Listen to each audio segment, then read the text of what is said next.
Voyez-vous, nous sommes extrêmement patients, mais des patients actifs. On peut retarder le progrès, on ne peut pas supprimer le progrès. Nous avons la certitude que dans 20 ans, 30 ans, 40 ans, au plus, qu'est-ce 40 ans dans la vie des peuples quand le monde compte des milliards d'années d'existence? Nous aurons des hommes capables de transformer nos matières premières. Quand nous aurons à discuter en ce temps-là, quand ils auront à discuter en ce temps-là du coût de l'acier, non pas de minerai de fer, bien alors il y aura un langage qui sera compris, le langage de l'intérêt commun. Il va de la survie de l'Europe et de la vie de l'Afrique. Il y a une nuance. Je continue à me battre pour faire comprendre à nos partenaires européens que la lutte finale, si lutte doit être finale, ce ne serait pas avec des fusées. Ce serait sur le plan essentiellement économique. Et l'Europe n'a pas de matières premières. Les Américains en ont, mais pas en quantité suffisante pour en céder à leurs frères et leurs alliés européens. L'Asie, la question n'intéresse pas, je ne vais pas rentrer dans certains secrets, dans certaines confidences. Mais l'Asie, même si elle avait des matières premières, le chiffre de la population est tel qu'elle ne pourrait pas, l'Asie ne pourrait pas couvrir ses propres besoins. L'Amérique latine, c'est la situation qui prévaut depuis des siècles dans cette partie de l'Amérique. Victime aussi de l'exploitation de mêmes groupes économiques financiers puissants ne peuvent venir au secours de l'Europe sur le plan des matières premières. Il n'y a que nous, l'Afrique, de loin, le grand propriétaire des matières premières. Nous recelons. L'Afrique n'est pas suffisamment prospectée. Mais on peut admettre sans crainte de moindre démenti que nous sommes les premiers pour le faire, les premiers pour les bauxites.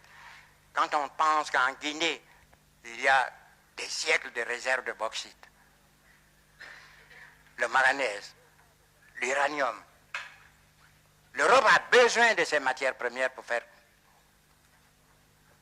donner du travail à ces hommes, à ces ouvriers. Imaginez-vous la pauvreté se généralisant, la révolte des jeunes exploités par d'autres. Permettez-moi de ne pas aller loin dans ma pensée.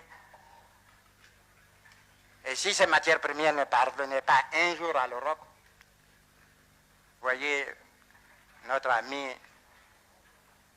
à faire face à 1 million ou 2 millions de chômeurs, et ce n'est pas facile de régler cela, malgré leur bonne volonté, ils y arriveront.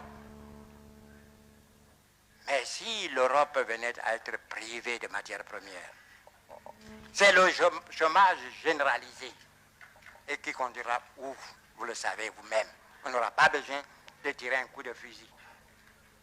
Voilà ce que nous nous évertuons à faire comprendre à nos frères européens. Nos intérêts sont solidaires. Il faut qu'ils nous aident à nous développer. Vous avez parlé de l'autosuffisance alimentaire. Nous en sommes conscients. Vous croyez que c'est de gaieté de cœur que nos frères tendent la main chaque année pour une aide alimentaire? Ils sont très dignes, mais ils n'ont pas le choix. Je l'ai dit en Côte d'Ivoire, et c'est la pensée du jour qu'on récite chez moi: l'homme qui a faim n'est pas libre. Et c'est vrai.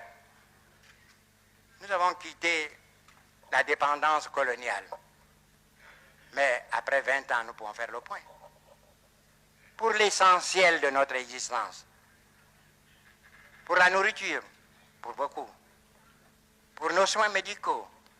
Pour notre éducation. Bref, pour tout ce qui permet l'épanouissement de l'être humain, nous sommes obligés, il faut le reconnaître, de nous adresser à nos anciens colonisateurs. Vous ne croyez pas que nous soyons conscients de cette triste situation? Nous voulons nous évader de cette situation-là. Nous ne sommes pas une sorte de mer morte qui reçoit l'eau du Jourdain sans rien laisser passer. Voyez-vous, nous parlons avec beaucoup d'images. Et voudrez-vous que je vous dise ceci pour conclure? Chez nous, on dit qu'il faut que vous nourrissiez votre enfant jusqu'à ce qu'il ait poussé des dents, afin qu'il vous nourrisse quand vous aurez perdu les vôtres.